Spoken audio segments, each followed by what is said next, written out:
এইটো আমাৰ capital গেইনৰ second class আমি অলৰেডি ফাৰ্স্ট ক্লাসটো কভাৰ কৰিছিলো অনলাইন ইউটিউব ভিডিও হিচাপে তো ফাৰ্স্ট ক্লাসত আমি ডিসকাস কৰিছো যে what is capital asset what is the meaning of capital gain তো এইবিলাক বেসিক পাৰ্ট খিনি আমি আগৰ ক্লাসত ডিসকাস কৰিছিলো তো আগৰ ক্লাসটো তোমালোকে ক্লিয়াৰ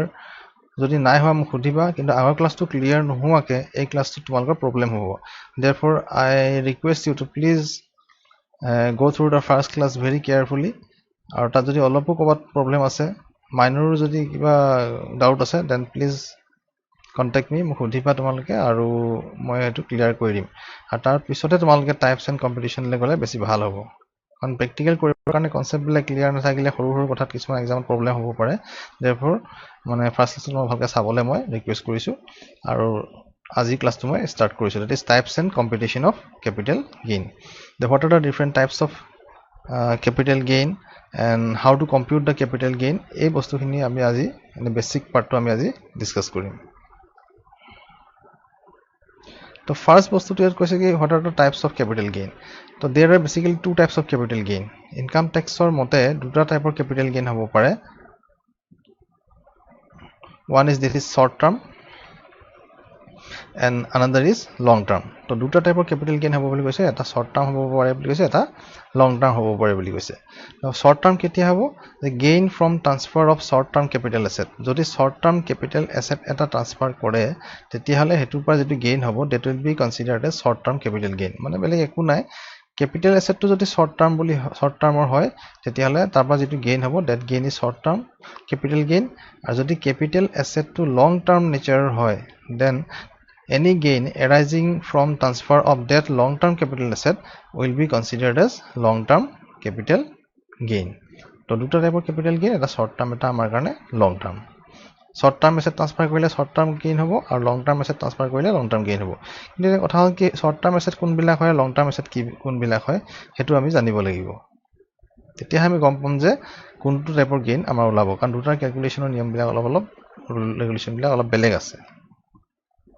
তো ইয়াত মই ডিস্টিংগুইশ কৰি দিছো যে what is short term and what is long term তো short term বুলি ক'লে কি হ'ব এতিয়া তো generally assets held for less than or equal to 3 years that is 36 months 3 years মানে তেতিয়া হলে এটো আমি short term বুলি কওঁ কোনবা এজন এসএসসি এ যদি এটা asset 3 years হোল্ড কৰাৰ পিছত সেল কৰে তেতিয়া হলে এটো short term নহব up to 3 years অৰ লৈকে আমি এটো short term বুলি ধৰো যে কোনবা এটা এসেট যদি কোনবা এসএসসি এ 3 ইয়াৰ্স লাগে বা 36 মান্থৰ লৈকে হোল্ড কৰে তাৰ পিছত সেল কৰে then that will be considered as long term কিন্তু তাতকে আগতে সেল কৰিলে হেতু কি হ'ব হেতু শৰ্ট টাৰ্ম হৈ যাব তাৰ মানে আপ টু 3 ইয়াৰ্স বা 3 ইয়াৰ্সৰ ইকুৱেল হলে আমি হেতু শৰ্ট টাৰ্ম বুলি ধৰো এক্স্যাক্টলি 3 ইয়াৰ্স হলো আমি হেতু শৰ্ট টাৰ্ম বুলি ধৰিম কোনবা এটা এসেট আজি কিনিছে পুৰা কমপ্লিটলি 3 বছৰ দিনাখনি সেল কৰি দিলে then that will be considered as short term কিন্তু 3 বছৰ পাৰ হোৱাৰ এদিন পিছতো যদি সেল কৰে then that will be considered as long term হেতুৱে ডিফাৰেন্স আছে শৰ্ট টাৰ্ম জেনাৰেলি 36 মান্থস হয় আৰু লং টাৰ্ম হ'বলৈ হলে এসেটটো কিমান দিন ৰাখিব লাগিব লগত 36 মান্থসতকৈ বেছি ৰাখিব লাগিব এদিনো যদি বেছিকৈ ৰাখিছে then that will be considered as long term তাৰ পিছত ইয়াৰ কেইটামান এক্সেপশন আছে জেনাৰেলি 36 মান্থস বা 3 ইয়াৰ্স হয় কিন্তু এক্সেপশন কিটা কি হয় এক্সেপশন নাম্বাৰ 1 ফাৰ্স্ট এক্সেপশনটো কি দিয়া আছে যে হোল্ডিং পিৰিয়ড ইজ 1 ইয়াৰ এই তলৰ যিটা লিষ্টত 4টা কন্ডিশন দিয়া আছে এই কন্ডিশন 4টাৰ ক্ষেত্ৰত in the case of these 4 conditions or 4 assets 36 months is not considered or 3 years is not considered only 1 year is considered মানে 12 months consider কৰে ইয়াত মানে যদি 12 months বা তাতকে কম যদি হোল্ড কৰিছে that is considered as short term আৰু 12 months তকৈ বেছিকে যদি হোল্ড কৰিছে এসেটটো তাৰ পিছত সেল কৰিছে then that will be considered as long term তো ইয়াত কি এসেট দি আছে ফাৰ্স্ট নম্বৰ এসেটটো দিয়া আছে যে কি এক নম্বৰ এসেটটো listed share listed share equity or preference দুটাই হ'ব পাৰে যিকোনো টাইপৰ শেয়াৰ হ'ব পাৰে and listed debentures listed shares and listed debenture তো এয়া বস্তুটো কি এটা what is listed share মানে listed ৰ মিনিংটো কি হয় এটা চাব লাগিব আমি জেনাৰেলি কি কৰে আমি শেয়াৰ বিলাক যেতিয়া মানুহে কিনে কোনবা ইনভেষ্টৰে কিনে তাৰ পিছত হে যদি হে সেল কৰিম বুলি কয় হি কোম্পানীক ৰিটাৰ্ণ কৰিব নোৱাৰে হি cannot return the shares to the company again কিন্তু হি কি কৰিব পাৰে বেলেগ এখন শেয়াৰ মাৰ্কেট বুলি কয় শেয়াৰ মাৰ্কেটত গৈ পিনে হি বস্তুটো চেল কৰিব পাৰে এটো আমি সবেই জানো অলৰেডি SAPM তোমালোকে কৰিছিলা যে শ্বেয়াৰ এটা কোম্পানী ইস্যু কৰি দিয়াৰ পিছত হে শ্বেয়াৰটো জেনাৰেলি যদি বাইবেক নহয় হে শ্বেয়াৰটো জেনাৰেলি হে কোম্পানীক আমি ঘূৰাই দিব নোৱাৰো কোনো ইনভেষ্টৰে তো তাৰ কাৰণে কি কৰিব লাগিব হি বেলেগ এজন প্ৰসপেক্টিভ ইনভেষ্টৰ বিচাৰিব লাগিব আৰু হেতু কোড পাব হে ইনভেষ্টৰে ষ্টক এক্সচেঞ্জত পাব বা শ্বেয়াৰ মাৰ্কেটত পাব তো যিবিলাক শ্বেয়াৰ মাৰ্কেটৰ থ্ৰুদিছ বাইং সেলিং কৰিব পাৰে তেনেকুৱা বিলাককে আমি লিস্টেড শ্বেয়াৰ বুলি কওঁ মানে those are listed in recognized stock exchanges মানে বম্বে ষ্টক এক্সচেঞ্জে হওক বা নেশ্যনেল ষ্টক এক্সচেঞ্জ হওক বা তেনেকুৱা আৰু গুৱাহাটী ষ্টক এক্সচেঞ্জো আছে তো যেনেকুৱা ষ্টক এক্সচেঞ্জত যদি বাইং সেলিং কৰিব পৰা শ্বেয়াৰ হয় বা ডিবেঞ্চাৰ হয় তেতিয়াহলে সেইবিলাকৰ ক্ষেত্ৰত কি হ'ব এক্সেপচনটো 1 ইয়াৰ হ'ব 12 মান্থছ হ'ব 12 মান্থছ লৈকে যদি হোল্ড কৰিছে বা তাতকৈ কম হোল্ড কৰি পিনে সেল কৰি দিছে তেতিয়াহলে হেতু আমি শৰ্ট টাৰ্ম বুলি ধৰিম কিন্তু শ্বেয়াৰটা আজি কিনিলো কিন্তু এক বছৰ পিছত সেল কৰিলো তেতিয়াহলে হেতু মোৰ দেন 12 মান্থছ যদি হোল্ড কৰি দিলো মই then that will be considered as long term তো ফাৰ্স্ট পাৰ্টটো ক্লিয়াৰ সেকেন্ড হৈ গ'ল units of equity oriented mutual fund তো যিকোনো মিউচুৱেল ফান্ড হলে নহব এতিয়া মই যদি কোনোবা মিউচুৱেল ফান্ড কিনি ৰাখিছো আৰু সেই মিউচুৱেল ফান্ড কোম্পানীটোৱে more than 65% তাহাঁতৰ কেপিটেল যদি ইকুইটি ইনভেস্ট কৰিছে মানে ইকুইটি শ্বেয়াৰ কিনিছে মিউচুৱেল ফান্ডত কি হয় মিউচুৱেল ফান্ডত আমি পইচাবিলাক দিও পইচাবিলাক কোনোবা এটা কোম্পানীক দিম আৰু সেই কোম্পানীয়ে সেই পইচাবিলাক বেলেগ জায়গাত ইনভেস্ট কৰি দিয়ে তো ক'ত ইনভেস্ট কৰে বেলেগ জায়গাত ইনভেস্ট কৰিব পাৰে ইকুইটি বেলেগ কোম্পানী ইকুইটি শ্বেয়াৰ কিনিব পাৰে প্ৰিফাৰেন্স শ্বেয়াৰ কিনিব পাৰে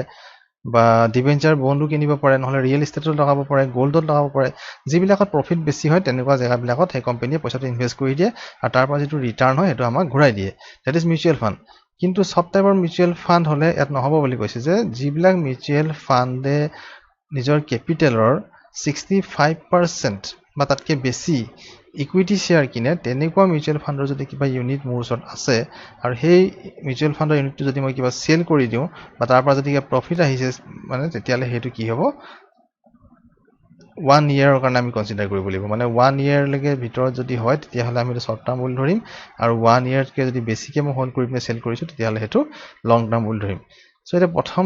ফাৰ্স্ট কন্ডিশন হ'ল কি জেনাৰেলি সব এসেটৰ কাৰণে আমি 36 মান্থ বুলি কমন ধৰি লওঁ 36 মান্থ বা তাতকে কম হলে মানে 3 বছৰ বা তাতকে কম হলে শৰ্ট টাৰ্ম হ'ব আৰু 3 বছৰতকৈ বেছি হলে এটো লং টাৰ্ম হ'ব কিন্তু দুটা এক্সেপচন আছে এটা এক্সেপচন নম্বৰ 1 আৰু এক্সেপচন নম্বৰ 2 তো এক্সেপচন নম্বৰ 1 ত কি কৈছে যে কিছুমান চাৰিটা এসেট কিছুমান নহয় only 4 assets are there in the case of these 4 assets this 36 months period is reduced to 1 year এটো 1 ইয়াৰ হে আমি কনসিডাৰ কৰিম 36 মান নধৰো মানে 1 ইয়াৰতে আমি লং টাৰ্ম শৰ্ট টাৰ্মটো ডিসাইড কৰিব লাগিব যে ফাৰ্স্টটো মই অলৰেডি ক'লো listed share those shares which can be in those shares where trading is possible through stock exchanges those shares can be bought or sold through stock exchanges recognized stock exchanges তো হেবিলাক হৈছে listed share তো সেই listed share বিলাক যদি থাকে বা listed debenture যদি হয় তেনেকুৱা তেতিয়াহলে হেবিলাকত 1 ইয়াৰ হ'ব সেইটো এটা ক্যাপিটাল এসেটে হয় then units of equity oriented mutual fund এটো মই ক'লোৱে more than 65% যদি মিউচুৱেল ফান্ড কোম্পানীটোৱে ইকুইটি শ্বেয়াৰ ইনভেস্ট কৰিছে then that is known as equity oriented mutual fund আৰু তেনেকুৱা মিউচুৱেল ফান্ডৰ যদি কিবা ইউনিট মোৰ ওচৰত আছে হেতু আমি 1 ইয়াৰ কাৰণে কনসিডাৰ কৰিব লাগিব 36 মান্থ বুলি ধৰিলে নহব দেন থাৰ্ড টু আছে units of UTI unit trust of India এটো আছে গভৰ্ণমেণ্ট আন্ডাৰটেকিং UTI তো UTI ও একেই মিউচুৱেল ফান্ডৰ নিচিনা তো তাহাঁতি যিবিলাক ইউনিট আমাক সেল কৰে মানুহবিলাক কিনে আৰু কিনি পিনে যদি হেতু হয় তেনেকুৱা ইউনিট যদি আকৌ কিবা প্ৰফিট আহি যায় সেল কৰিলে তেতিয়াহলে হেতু 1 ইয়াৰ ভিতৰতে আমি কনসিডাৰ কৰিব লাগিব লং টাৰ্ম শৰ্ট টাৰ্মটো দেন জিৰ' কুপন বন্ড এটা মই পিছত ভালকে ডিসকাস কৰিম প্ৰ্যাকটিক্যালি কিন্তু ইমান ডিটেইলছত নাযাওঁ অলৰেডি তোমাকে জানা জিৰ' কুপন বন্ড মানে কি হয় জিৰ' কুপন বন্ডত কোনো ইন্টাৰেষ্ট নিদিয়ে আমি যেনেকৈ বন্ড বিলাক যেতিয়া কিনে কোনোবা ইনভেষ্টৰ তেতিয়া তাত এটা ফিক্স ইন্টাৰেষ্ট থাকে বন্ড বা ডিবেঞ্চাৰ বিলাকত যে পাৰ ইয়াৰ এটা কোম্পানীয়ে ডিবেঞ্চাৰৰ ওপৰত ইন্টাৰেষ্ট দিব কিন্তু এই জিৰ' কুপন বন্ডত জিৰ' ইন্টাৰেষ্ট বন্ড তাৰমানে কোনো ইন্টাৰেষ্ট নিদিয়ে সেইটো কি কৰিব সাপোজ ফেচ ভ্যালু তাৰ বন্ড এটা ফেচ ভ্যালু সাপোজ 1000 আছে তো কোম্পানীয়ে হেতু যেতিয়া সেল কৰিব খুব বেছি ডাঙৰ এটা ডিসকাউন্ট দি দিয়ে সাপোজ 200 रुपीसতে দি দিলে হেতু suppose the face value of the bond was 1000 but the company is selling that bond at a very large discount of 700 rupees তাৰমানে 300 rupees সেল কৰি দিলে কিন্তু প্ৰত্যেক বছৰে কোনো ইন্টাৰেষ্ট পেমেন্ট নকৰে but the condition is that the company will not be paying any interest to the investors কিন্তু the profit কি হ'ব তেতিয়া investor এটাই profit হ'ব যে after 5 years বা after 10 years সেই বন্ড বিলাক ৰিডিম কৰে কোম্পানীয়ে মানে পইচাটো ঘূৰাই দিয়ে প্ৰিফাৰেন্স শ্বেয়াৰ যেনেকৈ ৰিডিম কৰে তেনেকৈ তেতিয়াহলে কিন্তু 1000 rupees ঘূৰাই দিব that is the face value will be refunded to the investors তো 700 rupees that gain হৈ যায় যেটো ডিসকাউন্ট আজি পালে সেই ডিসকাউন্টটো মানে এটা প্ৰফিট হৈ গ'ল 300 rupees আজি কিনিলে আৰু আফটাৰ 5 years বা 10 years যেটো পিৰিয়ড থাকিব he will get the total face value কিন্তু ইয়াত কোনো ইয়াৰলি ইন্টাৰেষ্ট নাথাকে তো জিৰ' কুপন বন্ধৰ ক্ষেত্ৰটো কি বুলি কৈছে এতিয়া আমাক মানে 1 year হৈ কৈছে 1 year লৈকে যদি হোল্ড কৰে that is short term and 1 year ke besi hole that will be considered as long term. Exception number 2 et ki koise holding period is 2 years. Tinta conditions hoy eta 3 year eta 1 year eta 2 year. 3 year mane 36 months 1 year to 12 month buliu thake ar 2 years mane 24 months. To ei duta assetor karone kintu ami ako 2 years hobo 1 year no hoy ar 3 year no hoy et ki boli koise unlisted shares only. Yat so upor condition yat asle listed share and listed debenture yet ki hoy 1 year hoy kintu unlisted jodi share hoy jay hetu ki hobo 2 year hoy jabo kintu unlisted debenture jodi hoy jay hetu kintu yat nai mane hetu yat cover hoy jabo general asset mane 36 months hoy jabo to 24 months rule is applicable only to unlisted shares and not to unlisted debentures okay listed debenture hole to problem na yat ase 1 year hobo kintu jodi unlisted debenture hoy jay tetiale yatu nai aru yatu nai tetiale etu this will be covered in this 36 months condition to only unlisted shares are considered mane share hole dutate ase share hole 36 months ne jay eta mane konta kiba listed hole 12 month hobo ar unlisted share hole amar 24 months hobo to share karone 36 month to ekebare applicable no hoye kintu debenture karone 36 month to applicable hoy ketia jetia unlisted hoy kintu jetia listed hoy tetia hole 1 year boli thoi bolibo okay then aru eta ase land or building or both jodi mati hoy ba kiba ghor hoy ba land building ekalage ase hetu hobo pare to land or building jodi tat include hoy thake then that will be considered as 24 months mane 24 months period to tar kane consider koribo mane 24 months or lege jodi kom hol korise aru asa sell kori dise tetiale hetu hobo short term ar 24 months ke besi hol kori pine jodi sell korise then that will be considered as long term okay. Then how to compute the capital gain that is computation of capital gain to yet particulars amount and statement thakibo prothomote ami swa gain kenake uliai ami janue je gain mane profit to kenake hoy jitu damot sell korise minus the cost selling price minus cost will be the profit to gain or formula capital gain bla eku nai jitu selling price pabo bostu to asset to sell kori pine whatever amount investor will receive or the SSC will receive out of that whatever cost he has incurred for that asset that will be deducted and the resultant figure will be taken as gain or profit to yat he bostu tu ase jiji bila khoros hobo bila minus hoi jabo income pa to first ami ekane selling price to lobo lebo that is full value of consideration etu mane tax or language is like this that's full value of consideration it is nothing but the selling price ami etu selling price boli ami gam pao kintu selling price nilikhine ami ki mil likhim that is full value of consideration hol less all expenses jiji hobo pare first expense to di ase expenses on transfer mane sale যেতিয়া cell কৰিলে তাত কিবা কিবি expense হ'ব পাৰে suppose মই এটা ঘৰ আছিল ঘৰটো মই সেল কৰিলো তো সেল কৰোতে সাপোজ মই কি কৰিলো কোনবা ব্ৰোকাৰ লগাই দিলো যে মোৰ টাইম নাই মানুহ কাস্টমাৰ বিচাৰিবৰ কাৰণে মই কাৰণে কলো যে ব্ৰোকাৰ এজন লগাই দিলো তো তাক আমি ব্ৰোকাৰেজ দিব লাগিব কাস্টমাৰ বিচাৰি দিয়াৰ কাৰণে তো হেতু এটা ট্ৰান্সফাৰ এক্সপেন্স এনেকৈ মাইনাস হৈ যাব বা কমিশন হ'ব পাৰে স্টাম্প ডিউটি হ'ব পাৰে মই মাটি সেল কৰিলে আমাৰ দলিল সলিল এইবিলাক লাগে ন ৰেভিনিউ পেপাৰ বিলাক লাগে সেইবিলাক কিনিব লাগিব that is stump duty to enekwa stamp duty brokerage commission all expenses related to the transfer of the asset or sale of the asset will be deducted ebila ami minus kori dibo lagibo then net consideration to ulai gol net kiman paisa masot thaki gol hetu ulai gol prothomote selling price to lulu tar pra expense or jibilak hoy gol selling or karone hebila minus korilu amar net income to masot thaki gol hoy gol yar pisot ami egira minus kori libo duta bostu tinta bostu ase first hoy gol less cost of acquisition to what is cost of acquisition mane jetia asset to kinisilu what is the price of the asset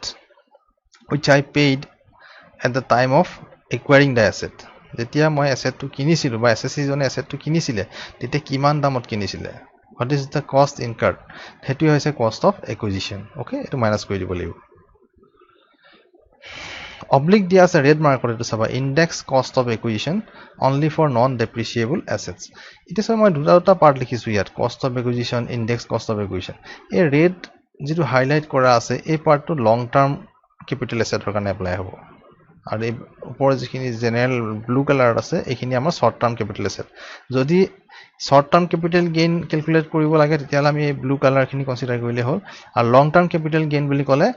এই ব্লুখিনিটো থাকিবই তাৰ লগতে এই red কালাৰখিনি থাকিব এই য'ত oblique আছে মানে ৰেড কালাৰখিনি আহিব এই ওপৰৰ যিখিনি ব্লু কালাৰ আছে এইখিনিটো কমন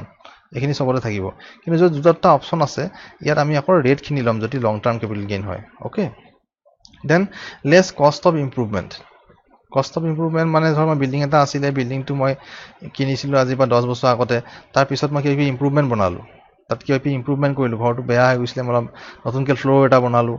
বা কিবা ডাঙৰ এক্সপেণ্ডিচাৰ কৰিলোঁ তো those will be considered as cost of improvement index cost of improvement এইটো যদি লং টাৰ্ম হয় তেতিয়াহ'লে এইটো ইণ্ডেক্স কষ্ট অফ ইম্প্ৰুভমেণ্ট বুলি লিখিব লাগিব and only for non depreciable asset যিবিলাক ডেপ্ৰিচিয়েশ্যন হয় তেনেকুৱা এছেটলে নহ'ব হা কিন্তু ইয়াত আৰু এটা কথা মনত ৰাখিব লাগিব এইফালে লিয়া আছে যে what is cost of improvement only capital expenditure is considered as cost of improvement এটা সাপোজ মই ঘৰটোৰ ওপৰত হোৱাইট ৱাশ্বিং কৰি দিলোঁ বা ঘৰটোৰ ওপৰত মই কিবা কালাৰ পেইন্টিং কৰাই দিলোঁ that will not be considered as a improvement cost improvement cost হ'বৰ কাৰণে কি হ'ব লাগিব only capital expenditure মানে মই যদি ডাঙৰ ফ্লোৰ এটা ওপৰত এক্সটেণ্ড কৰি দিলোঁ ডাঙৰকৈ আৰু কেম্পাছটো ৱাল মাৰি দিলোঁ that will be considered as a capital expenditure কিন্তু mere repairing of the house or white washing or coloring this will be not considered as a capital expenditure and so that such expenditure will also not to be covered under cost of improvement এইবিলাক cost of improvement বুলি আমি minus কৰিব নোৱাৰিম তো কন্ডিশনটো কি হ'ল যে ইমপ্ৰুভমেন্টৰ কষ্টটো capital expenditure হ'ব লাগিব then less allowed exemptions or deductions আৰু তাৰ পিছত এইখিনি হৈ গ'ল আমাৰ capital gain টো ওলাই গ'ল তাৰ পিছত আমি যিবিলাক exemption আছে যেনেকৈ salary আছিলে 80C যিবিলাক তেনেকৈ আমি ইয়াতো কেইটামান লিষ্ট আছে যে ফেমিলি অফ সেকশন 54 বুলি কয় 54 ত দিয়া আছে কেইটামান হেৰি সেইকেইটা আমি মাইনাস কৰি দিম তাৰপিছত যেটো ওলাব that will be considered as the capital gain যদি short term হয় short term capital gain লিখিব লাগিব যদি long term হয় that is long term capital gain লিখিব লাগিব তো আমি এতিয়া short term হয় long term হয় কেনেকৈ গম পাম এইটো মই ইয়াৰ আগৰ স্লাইডত অলৰেডি কৈছো যে যদি 36 মান্থছৰ কাৰণে এছেটটো হেল কৰি পিনে সেল কৰিছে that will be considered as যদি up to 36 years হয় 36 months হয় মানে 3 years হয় that will be considered as short term but if the asset is sold after holding more than 36 months then that will be considered as long term that is the general rule but there are few exception first to ki asile in case of certain assets the period of 36 months is reduced to 1 year or 12 months ki asset asile first to asile listed share or listed debentures those shares or debentures which can be traded through stock exchanges recognized stock exchanges through jibilak ami buying selling koribo paru pisot মানে হেবিলাক হৈছে listed share বা debenture হেবিলাকৰ ক্ষেত্ৰত 12 month হ'ব second টু আসিলে আমাৰ units of equity oriented mutual fund যদি ইকুইটি ওৰিয়েন্টেড মিউচুৱেল ফান্ড হয় মানে যিবিলাক মিউচুৱেল ফান্ড কোম্পানীয়ে more than 65% of their capital invest in purchasing equity shares of other companies then that those mutual funds are considered as equity oriented mutual fund and all mutual funds generally do not go for equity investment কিছুমানে অকল বন্ডতে invest কৰে তেনেকুৱা mutual ফাণ্ডলে নহব কিছুমানে 50% bond 50% equity কৰে হেতু নহব at least 65% of their capital the mutual fund companies should invest in equity shares then only that mutual fund will be considered as a equity oriented mutual fund and if any person any SSC holds any unit of such equity oriented mutual fund then if he sells such units to any other person then any gain arising therefrom will be considered on the basis of 12 months period and not on the basis of 36 months period that আমি 12 months ধৰিব লাগিব আৰু third two আছিল আমাৰ কি আছিল units of UTI আছিল unit trust of India একে মিউচুৱেল ফাণ্ডৰ নিচিনা এটা বস্তু খালি গভৰ্ণমেণ্ট আণ্ডাৰটেকিং হয় সেইকাৰণে এটুকু এটা কভাৰ কৰি দিছে 12 মান্থ ল'ব তাৰ পিছত আৰু এটা আছিল আমাৰ জিৰ' কুপন বন্ড যাত ইন্টাৰেষ্ট নিদিয়ে ডিসকাউন্টত সেল কৰে কোম্পানী হেতুৱে প্ৰফিট ইনভেষ্টৰৰ কাৰণে তো হেতু হৈছে জিৰ' কুপন বন্ড এই চাৰিটাৰ কাৰণে আমি 12 মান্থ ধৰিব লাগিব আৰু 12 মান্থৰ লৈকে যদি হোল্ড কৰিছে if the SSC holds such period if the SSC holds such assets less than 12 months for less than 12 months and then sales then that will be considered as a short term asset and any gain arising therefrom will be considered as short term gain and if he sells the asset after holding more than 12 months then that will be long term capital gain aru ekebai last ot asile je aru eta exception number 2 that is 24 months hobo boli koisile ta কি বুলি কৈছিলে যে 24 months ধৰিব লাগিব দুটা asset আছিলে listed share but listed debentures are not there listed unlisted shares but unlisted debentures are not there unlisted debentures if it is in the question then that will be considered on the basis of 36 months 36 months of basis আমি consider কৰিব লাগিব আৰু এটা আসলে আমাৰ land বা building যদি include হৈ থাকে landও হ'ব পাৰে অকল building হ'ব পাৰে বা land building একেলগে দুটা থাকিব পাৰে land or building or both এই তিনটা এইকিটা ক্ষেত্ৰত আমি 24 months হ'ব তো সেইকিটা বেছিসতে শৰ্ট টাৰ্ম লং টাৰ্মটো ডিসাইড হ'ব তাৰ পিছত আমি শৰ্ট টাৰ্মৰ কাৰণে কি হ'ব ফৰ্মেটটো লং টাৰ্মৰ কাৰণে কি হ'ব এইটো যেটো প্ৰেজেন্ট স্লাইডত আছে শৰ্ট টাৰ্মৰ কাৰণে ব্লু কালাৰ খিনি থাকিব অকল ব্লু কালাৰ এইটো এলাউড ডিডাকশনটো থাকিবই আৰু লং টাৰ্মৰ কাৰণে এই ব্লু কালাৰ খিনিটো থাকিবই খালি এই cost of acquisition and cost of ইমপ্ৰুভমেন্টত আমি ইনডেক্স পাৰ্টটো ল'ব লাগিব মানে ইনডেক্সেশনটো কি হয় মই পিছত কম বাৰু এই বস্তুটো আমি ল'ব লাগিব এতিয়া মই তোমাক কৈ দিওঁ যে হোৱাট ইজ ইনডেক্সেশন ইনডেক্সেশন মানে কি হয় তো ইনডেক্সেশন মানে বেলেগ একো নহয় ইনডেক্সেশন বস্তুটো হৈছে যে কি সাপোজ এটা এসেট মই 2012 ত কিনিছিলো ওকে সাপোজ 10000 তাৰ দাম আছিল suppose I purchased the asset capital asset যিকোনো capital asset in 2012 which cost me 10000 at that time তো আজি মই হে এসেটটো সেল কৰিব বিচাৰিছো ঠিক আছে 2020 ত মই সেল কৰিব বিচাৰিছো তো ফৰমেট মতে যদি মই যাম কি হ'ব মই সেলিং প্ৰাইসটো প্ৰথম ইয়াত লৈ লম ফুল ভ্যালু অফ কনসিডাৰেশন সেলিং প্ৰাইস মই যদি ব্ৰোকাৰছ ডিসপ্লেখিনি মাইনাস কৰিলো নেট কনসিডাৰেশনটো ওলাই গল তাৰপিছত মই মাইনাস কৰিব লাগিব যে কি index cost of acquisition because it is long term because 12 ত মই কিনিছিলো 2012 ত 2020 ত সেল কৰিছো তো up to 8 years হৈ গল তো more than 3 years হৈ গল তো more than 3 years হৈ গল তো যিকোনো এসেট এনেও আমি লং টাৰ্মে হ'ব তো লং টাৰ্ম হৈ গলে ইনডেক্সেশন কৰিব লাগিব তো ইনডেক্সেশন মানে কি হ'ব তেতিয়া আমি লিখিব লাগিব less index cost of acquisition তাৰমানে কি তাৰমানে 2012 ত যেটো এসেট আছিল হে এসেটটো আজি সেল কৰিছো তো আজিৰ ৰেটত তাৰ ভ্যালুটো কিমান হ'ব হেতু উলিয়াব লাগিব It is not that only the cost of acquisition. My cost of acquisition is 10,000 because I acquired that asset in 2012 by paying rupees 10,000. The original cost of acquisition was 10,000. But if I sell such assets in 2020, then I will have to calculate the value of that asset at present time. Ajir date tar value kiman ase he value uliabo laibo and it is calculated through a table. Hetu koi cost inflation index CII বুলি কয় মানে বস্তুৰ দাম যে ইয়াৰ wise বাঢ়ি আছে তাৰ এখন টেবুল গভৰ্ণমেণ্টে আমাক দিছে হে টেবুলখন তোমালোকৰ বুকত আছে সাবাত লিষ্ট অফ CII বা টেবুল অফ CII বুলি হে CII মতে আমি কৰিব লাগিব এটা আমি বেসিক যেতিয়া আমি যেতিয়া প্ৰ্যাকটিক্যাল কৰিম তাত মই ভালকে বস্তুটো ক্লিয়াৰ কৰি দিম পেন এণ্ড পেপাৰত ইয়াত মই এটা কৰি দেখাবলৈ দিগদাৰ হ'ব ডেমনস্ট্ৰেট কৰিবলৈ তাত মই বস্তুটো বুজাই দিম খালি মন ৰাখিবা যে আমি তেতিয়া ইনডেক্স লিখিব লাগিব because it is long term 8 years হৈ গল more than 3 years হৈ গল এর 1 year 2 year তো এনেও পাৰ হৈ গৈছে তো 3 years পাৰ হৈ গল তো 3 years পাৰ হলে যিকোনো এসেটে আমাৰ কাৰণে কি হৈ যাব এটো লং টাৰ্ম হৈ যাব তাৰপিছত ঠিক তেনেকৈ ইনডেক্স কষ্ট অফ ইমপ্ৰুভমেন্ট যদি মই ঘৰটো কিবা কিবি ইমপ্ৰুভমেন্ট ফ্লোৰ এটা বনাইছিলো কিন্তু হোৱাইট ওয়াশিং বা ৰিপেয়াৰিং হলে নহব দেই এটো কৰিছো অনলি ক্যাপিটাল এক্সপেন্ডিচাৰে হ'ব তো মই যদি ফ্লোৰ এটা বনাই দিলো ওপৰত হেতু আমি ইমপ্ৰুভমেন্ট বুলি ধৰিব পাৰো তাৰো তেনেকৈ ইনডেক্সেশন কৰিব পাৰো সাপোজ মই 2012 ত ঘৰটো কিনিলো দেন 2015 ত মই এটা শিফট মানে ওপৰত মই নতুন এটা ফ্লোৰ বনালো তো 2015 ৰ ফ্লোৰটো বনালো কিন্তু সেল গল 2020 ত তো মই এই 5 বছৰ যে ফ্লোৰটোৰ ভ্যালু তেতিয়া যেটো ইনকাৰ কৰিছিলো মই কষ্ট তাতকে তো আজি ডেটত বেছি ভৰিব লাগিব মই তো আজি ডেটত তাৰ ভ্যালু উলিয়ালে বুলি it is index cost of improvement head ফ্লোৰটো মই 15 ত বনাইছিলো কাৰণে অলপ খৰচ কম হৈছিল কিন্তু এটো নহয় যে মই হেতুই মাইনাস কৰিম এটা রিল্যাক্সেশন দিছে it is relaxation provided by the income tax act যে মই এই বস্তুটো বঢ়াই ল'ব পাৰো আৰু যিমানে এই কষ্ট বিলাক বেছিকে বঢ়াই ল'ব পাৰো তেতিয়া মাইনাস কৰি গৈ থাকিলে আমাৰ আল্টিমেট ফিগাৰটো কম ওলাই যাব কম ওলালে ট্যাক্সটো কম দিব লাগিব তো এইখিনি যিমান ডাঙৰ হয় সিমানে মানে এসএসসি কাৰণে ভালেই হয় এটা অকল যদি কষ্ট অফ একুইজিশন 10000 মাইনাস কৰি ল'লে কম মানে বেছি ওলাব ন পইচা ইনকামটো কিন্তু যদি ইনডেক্সেশন কৰি দিলে ফিগাৰটো ডাঙৰ হৈ যাব 10000 গৈ পিনে 15000 হৈ যাব পাৰে আজি ৰেটত তো 15000 যদি মাইনাস কৰি দিলে মোৰ আল্টিমেট এই ফিগাৰটো কমি যাব লাষ্টৰ ফিগাৰটো আৰু এটো যিমানে কমতি হ'ব সিমানে ভাল এসএসসি কাৰণে তো এইটো এটা ৰিল্যাক্সেশন দিছে প্ৰভাইড কৰিছে ইনকাম ট্যাক্স অ্যাক্টে যে আমি in case of long term assets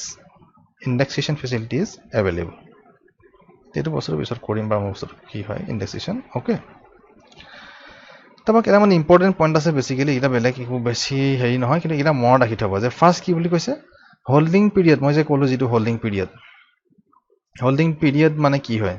যে এছেট এটা হেল্ড কৰিলে 12 মান্থছলৈকে বা 24 মান্থছলৈকে বা 36 মান্থছলৈকে আমি সেই হোল্ডিং পিৰিয়ডটো কেনেকৈ কেলকুলেট কৰিম how to calculate that holding period তো holding period starts on the date of acquisition যোনটো ডেটত এছেটটো একুৱায়াৰ কৰিলে সেই ডেটটোত সেইটো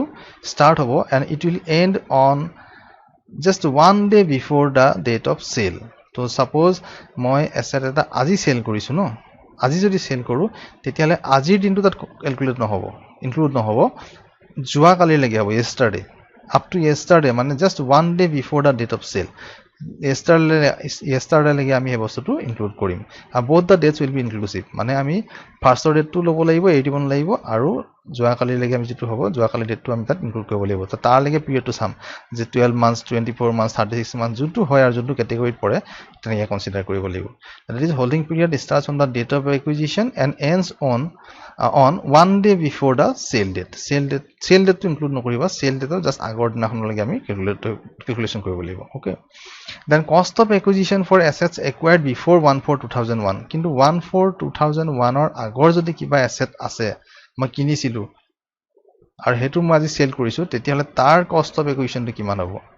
কাৰণ এই বস্তুটো কেলে দিছে যে আমাৰ যিখন কষ্ট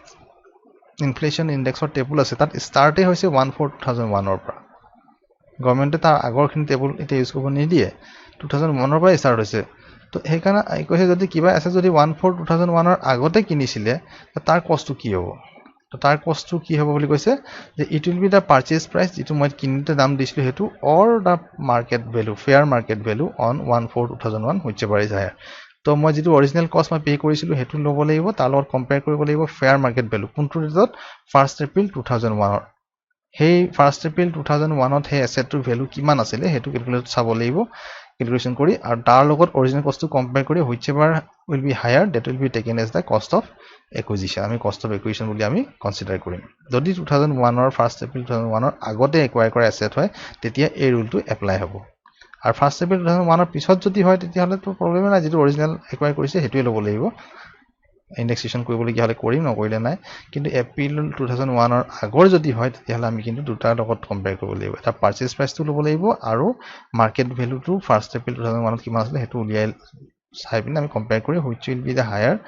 that will be considered as cost of acquisition মানে যেটা ফৰম্যাটত মাইনাস কৰিম এটো উলিয়াব লাগিব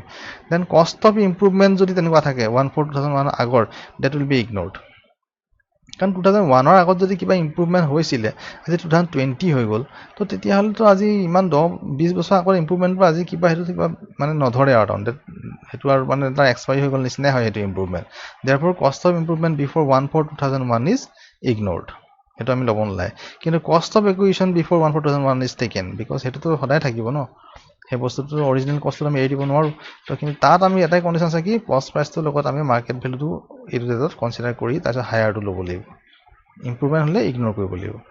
cost of improvement by the previous owner after 1/4/2001 will be taken into account আৰু যদি সাপোজ মই এছেটটো কিনিলো 2005 ত ঠিক আছে 2005 ত মই এছেটটো কিনিলো বেলেগ এজন মানুহৰ পৰা কিন্তু হেজন মানুহে সাপোজ 2003 ত তাত নতুন ফ্লোৰ এটা বনাইছিলে হেতু মই নাই বনোৱা কিন্তু ইয়াৰ আগৰ ওনাৰজনে বনাইছিলে কিন্তু হেতু মোৰ যেটা ক্যাপিটাল গেইন উলিয়াম তাত হেতু as a cost of improvement মই মাইনাস কৰিব পাৰো কাৰণ তাৰ বেনিফিটটো মই আজি লৈ আছো ন বিকজ হেতু বেনিফিট হি যদিও তেওঁ কৰিছিলে কিন্তু তাৰ কাৰণে মই পইচাও পে কৰিছিলো ন এক্সট্ৰাকে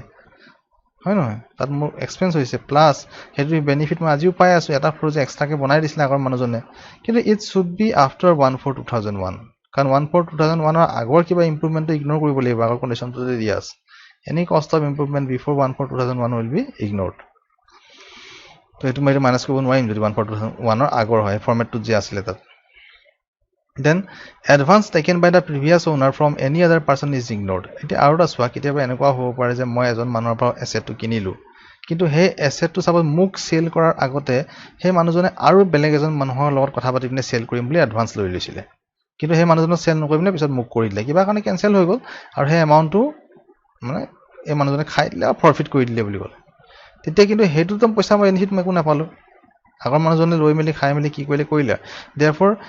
any advance taken by the previous owner from any other person will be ignored মোৰ কাৰণে হেতু কোনো মেটাৰ নকৰে সেইকাৰণে এটো ইগনোৰ কৰিব লাগিব এডভান্স যদি হয় কিন্তু আগৰ ওনাৰ জনে যদি কিবা ইমপ্ৰুভমেন্ট কৰিছে that will be considered but it should be after 1/4/2001 because there in this case the benefit from that extension or improvement I am having today also মই আজিও হেতু বেনিফিট পাই আছো কিন্তু এডভান্স তেওঁ ললে তাৰ বেনিফিট তো একো নাই পোৱা তো এটো মই কাৰণে ইগনোৰ কৰি দিম তো advance money taken by the present owner will be deducted from the cost of equation কিন্তু যদি এডভান্স মানি মই লৈলো কাবাবা ঠিক আছে মই লৈলো আৰু সেল আজি নাই কৰা আজি 5 বছৰ পিছত কৰিছো সাপোজ কিন্তু হেতু কিন্তু মাইনাস কৰিব লাগিব মানে কষ্ট অফ ইকুৱেশ্যনৰ পৰা মাইনাস কৰি কষ্ট অফ ইকুৱেশ্যনটো ৰিডিউস কৰি ল'ব লাগিব আমি একুৱায়াৰ কৰা এছেটটো মাইনাস কৰি ল'ব কষ্টটো cost of acquisition of self generated assets self generated মানে যিবিলাক এসেট বিজনেস বিলাকে বা নিজে নিজে ক্ৰিয়েট কৰে যেনেকৈ গুডউইল হৈ গ'ল গুডউইল টু জেনাৰেলি নিজে নিজে বহুত দিন এটা বিজনেস কৰাৰ কাৰণে ৰেপুটেশন বনাই ল'লে তাৰ কাৰণে কাবা পেমেন্ট কৰিব নালাগে নহয় পেটেন্ট হৈ গ'ল কপিৰাইট হৈ গ'ল এনেকুৱা এসেট বিলাক যেতিয়া হেৰি হয় এইবিলাকটো ক্যাপিটাল এসেটে হয় এইবিলাক এসেটত কিন্তু কোনো একুইজিশন কষ্ট নালাগে আমি কোনো খৰচ কৰিবলগীয়া হোৱা নাই এক্সট্ৰা পাৰচেজ কৰা নাই তাৰমানে পাৰচেজিং প্ৰাইস নাই these are self generated নিজে নিজে সৃষ্টি হৈছে self created তো এনেকুৱা এসেট বিলাকৰ কষ্ট অফ ইকুৱেশ্যন টো 0 হ'ব কাৰণ এটো কোনো পেমেন্ট কৰা নাই কিন্তু যদি গুডউইল টো মই পাৰচেজ কৰিছো কাবাৰ পা I will have to pay some amount for that goodwill তেতিয়াহলে হেতু আহিব as a cost of acquisition কেতিয়াবা গুডউইল পাৰচেজ কৰে ন বা কপিৰাইট কাবাৰ পা লৈ পিনে ইউজ কৰিছে পইচা দিছে তো তেনেকুৱা বিলাকৰ কাৰণে কিন্তু আমি আহি যাব কিন্তু যদি সেলফ জেনাৰেটেড হয় তেতিয়াহলে হেতু নীল হ'ব কষ্ট অফ ইকুৱেশ্যন টো মানে 0 হ'ব cost of acquisition for property received by inheritance কেতিয়াবা এনেকুৱা হয় যে মই মোৰ ডেটাৰ পৰা বা মোৰ ককাৰ পৰা মই ঘৰ এটা পাই গলো as a inheritance বা গিফট বা উইল হিচাপে তেতিয়া কি হ'ব মই 1 টকা তাত খৰচ কৰা নাই মই এনেই পাই গলো তো মোৰ যেতিয়া ক্যাপিটাল গেইন হে এসেটটো সেল কৰিম মোৰ ক্যাপিটাল গেইন ওলাব তো মই কষ্ট অফ ইকুৱেশ্যন কি ধৰিম what is the cost of acquisition for me তো মোৰ কাৰণে তো 0 হৈ যাব কষ্ট অফ ইকুৱেশ্যন কিন্তু হেতু নহব বুলি কৈছে এনেকুৱা যদি হয় ইনহেৰিটেন্স বা গিফট বা উইল যদি হয় then the purchase price of the previous owner মোৰ ককাই বা মোৰ দেউতাই যেটো দামত কিনিছিলে হেতুহে মই ল'ব লাগিব as an cost of acquisition আৰু যদি ইফ পাৰচেজ বিফৰ 142001 আৰু যদি 142001 ৰ আগতেই তেওঁ কিনিছিলে তেতিয়াহলে fair market value as on 142001 আমি হেতু কষ্ট অফ ইকুৱেশ্যন বুলি ধৰিব লাগিব যদি আফটাৰ 142001 হয় তেতিয়াহলে প্ৰিভিয়াস ওনাৰৰ মোৰ ককা বা মোৰ হেৰি যি থাকিব দাম ভৰিছিলে হেতু পাৰচেজ প্ৰপাৰ্টি লওঁতে যেটো কষ্ট ইনকার হৈছে whatever cost they have incurred in acquiring that asset হেতু হ'ব আমাৰ কষ্ট অফ ইকুৱেশ্যন মোৰ কাৰণেও হ'ব হেতু কষ্ট of equation but if the previous owner also purchased that asset before 142001 তেতিয়াহলে কি হ'ব then the fair market value of that asset on 142001 will be taken as cost of acquisition কাৰণ suppose 1990 suppose মোৰ ককাই assetটো কিনিছিলে তেতিয়া 10000 টকা দাম আছিল 1990 কথা এটা কৈছো মোক ট্ৰান্সফাৰ কৰি দিলে suppose 2005 বা 2006 ত আজি মই 2020 হেতু এসেটটো সেল কৰিব বিচাৰিছো সেল কৰিম 2020 ত মই হেতু পালু কেতিয়া এজ এ ইনহেৰিটেন্স বা গিফট বা উইল হিচাপে কেতিয়া পালু 2005 ত কিন্তু মই তো এসেটটো কোনো পে কৰা নাই লওঁতে মোক এনে দি দিলে হেতু কিন্তু মই কি কৰিব লাগিব মোক কষ্ট উলিয়াবৰ কাৰণে মই প্ৰিভিয়াস ওনাৰ কষ্ট চাব লাগিব তো প্ৰিভিয়াস ওনাৰ কোন হয় মোৰ ককা হয় ককাই হেতু কষ্ট কেতিয়া কিনিছিলে প্ৰপাৰ্টিটো 1990 মানে বিফৰ 142001 তেতিয়ালে মই কিমান পইচা দি কিনিছিলে 10000 টকা সেই 10000 টকাটো ললে নহব the 10000 amount should not be taken as cost of acquisition but it will be equal to the fair market value of the property as on 142001 1990 ত কিনিলে কিন্তু মই ভ্যালুটো ল'ব লাগিব 142001 ত তাৰ মাৰ্কেট ভ্যালুটো কিমান আছিল এটো মই কম্পেয়াৰ কৰি উলিয়াই মেলি কিবা কৰি সেই ভ্যালুটোহে মই ল'ব লাগিব as a cost of acquisition মই 10000 টকা ল'ব নালাগে তাম কিন্তু যদি 142001 ৰ পিছত যদি মোক মানে প্ৰিভিয়াস ওনাৰে যদি এসেটটো কিনিছিলে সাপোজ তেওঁ কিনিছিলে 2005 ত মোক সেল কৰিলে 2010 ত তো 142001 ৰ পিছত হৈ গল তেতিয়ালে 10000 এ ল'ব লাগিব কাৰণ it is acquired by the previous owner after 142001 that is in 2005 তেতিয়ালে কিন্তু এইবিলাক ফেয়াৰ মাৰ্কেট ভ্যালু উলিয়াব নালাগে মানে 2001 টোৱে এটা ডেডলাইন হয় ইয়াৰ আগত হলে ফেয়াৰ মাৰ্কেট ভ্যালু লাগে ইয়াৰ পিছত হলে ফেয়াৰ মাৰ্কেট ভ্যালুটো নালাগে যেটো থাকে হেতু ল'ব লাগিব then if in any case purchase price is not available then fair market value is taken as cost of equity কেতিয়াবা একদম বেছি পুৰণা এসেট বিলাকৰ কাৰণে কি হয় ফেয়াৰ মাৰ্কেট ভ্যালুটোৱে ল'ব লগিয়া হয় কাৰণ কষ্ট অফ ইকুৱেশ্যনটো নাথাকে থাকিলেও খুব মানে একদম মিনিমাম এমাউন্ট হয় তো হেতু এমাউন্ট আৰু আজি মাইনাস কৰি কোনো লাভই নহয় সেইকাৰণে কি কৰে তেতিয়া আমি ফেয়াৰ মাৰ্কেট ভ্যালু এজন ডেটটো থাকি গৈছে ইয়াত 142001 টো আমি ল'ব লাগিব এটো ইয়াৰ লগত একেই কাৰণ বিফৰ 2001 ৰ একুৱায়াৰ হলে তো ফেয়াৰ মাৰ্কেট ভ্যালু ল'ব লাগিব এটো ডেটত cost of improvement for goodwill patent copyright is Neel